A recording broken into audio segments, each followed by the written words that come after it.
Hi, thank you for clicking on this video. Today's video, we're going to go over how to make progress in different areas of our lives.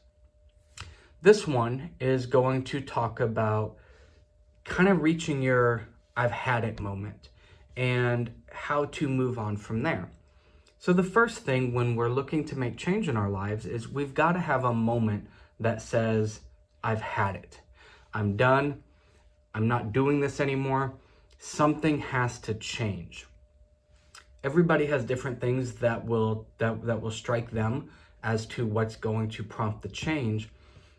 In the financial world, it typically falls into, I'm not going to have this collector call me ever again. I'm not going to have to worry about being unemployed for 6 weeks, for example. I'm not going to have to worry about a car repair or tires or my kid needing something. That's typically what happens is we get up to these areas and we find a problem in our finances and go, this shouldn't happen. I shouldn't be worrying about blank. This needs to change. That's the first step. The second step is recognizing that it starts with us. Nobody is going to help your situation permanently except you.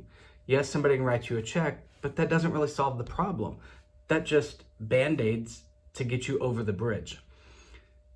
We have to, number one, have a moment that we decide we're done with blank. The next thing that we start with is, what are we going to do? We're going to fix us. We're going to do everything within our power to change and impact the situation that we're in. The next thing is great. Now we know that we need to make change. We know what areas frustrate us. We know that the solution to the problem is us, because we're also the problem. Now we need to figure out, how do we do this? Well, first part is you're a bit overwhelmed. You start looking at everything to start processing, and this is what needs to happen. And it gets overwhelmed. Have you ever looked at everything that you need to do in, say, a week and go, wow, that's a lot? And then you kind of start getting frustrated at, I don't know if I can get it all done. I don't really know how to go about doing it. Or if you're actually working on a project, you can get angry if you start running into roadblocks. That's where the learning starts, though. Number one is you're going to get frustrated. Number one, you're going to get overwhelmed. Number two, you're going to get frustrated and angry. And number three, you're going to start learning things. The very, very important part is don't stop at the overwhelmed and the frustrated. Little tiny bits at a time. I can't change my entire financial life like that. I can't.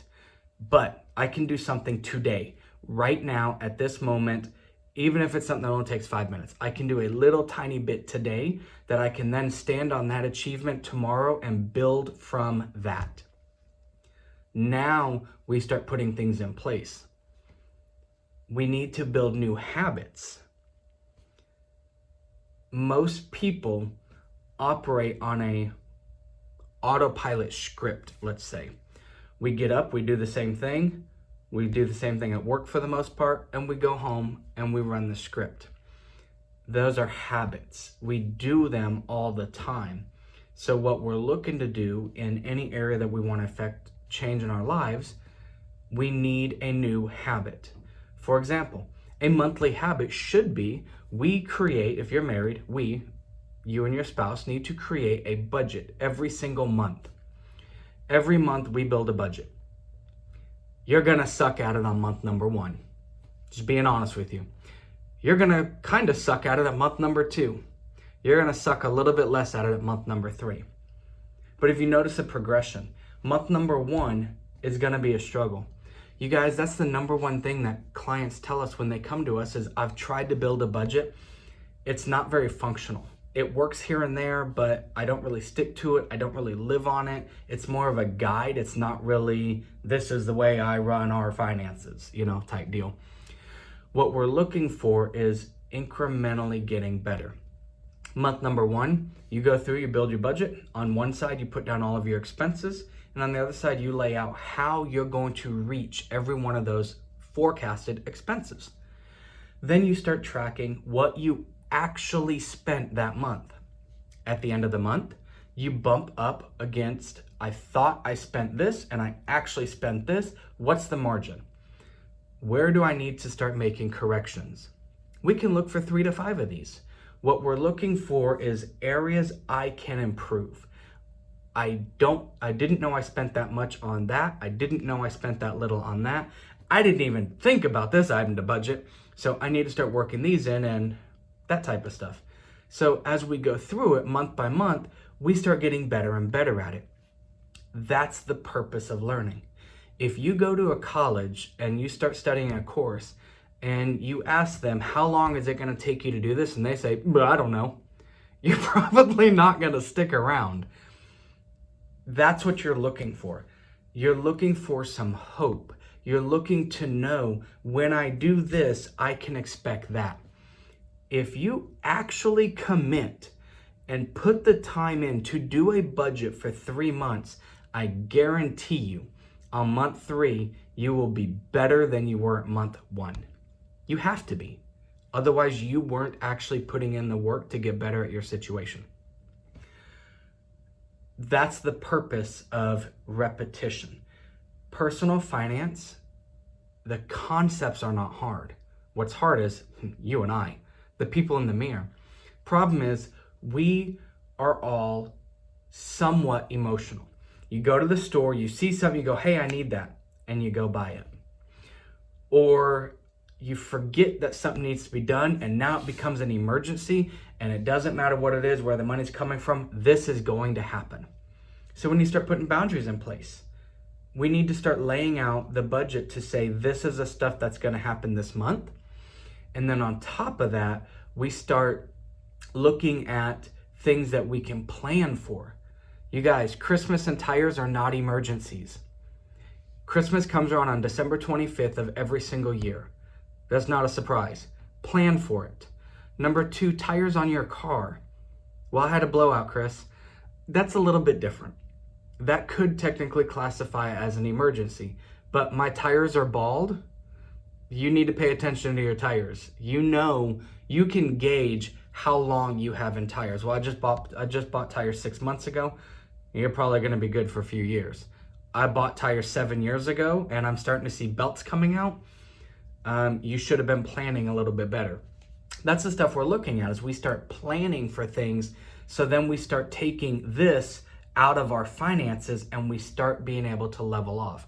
We start getting money in savings for real emergencies. We start getting things in investment accounts for long-term wealth. If we're married, we're communicating with our spouse about everything. This is what personal finance is about.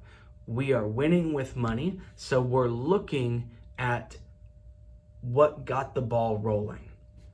Number 1, you have to decide you want something better. Why are we doing this?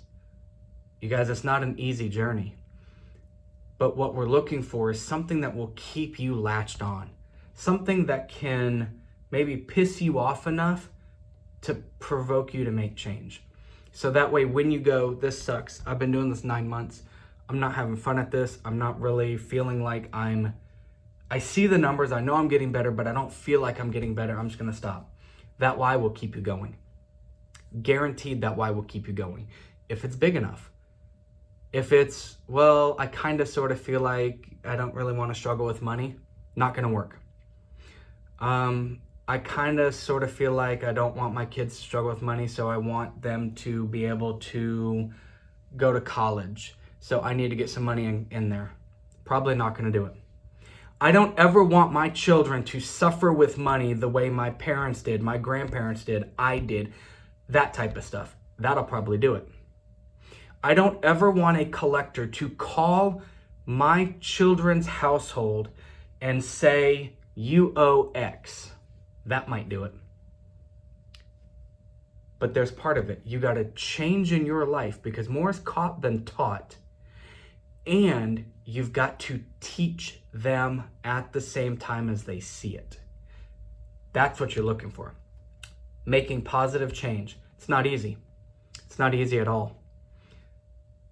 Find out something in your life that will piss you off to the point to where you will make change and turn that into your why and start building towards your future. Start with a budget and give yourself time. You're gonna screw up. Give yourself grace. When you stop doing it, hold yourself accountable. I haven't touched my budget in a week. That's a problem. You gotta fix that. You guys, I would be absolutely honored to connect with you.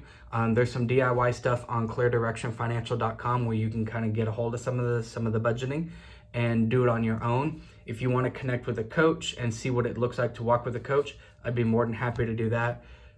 The biggest thing is start impacting positive change in your life. You are your answer. Start making change in your life. Thank you so much for clicking on this. There'll be more videos to come. I hope you guys have a Merry Christmas.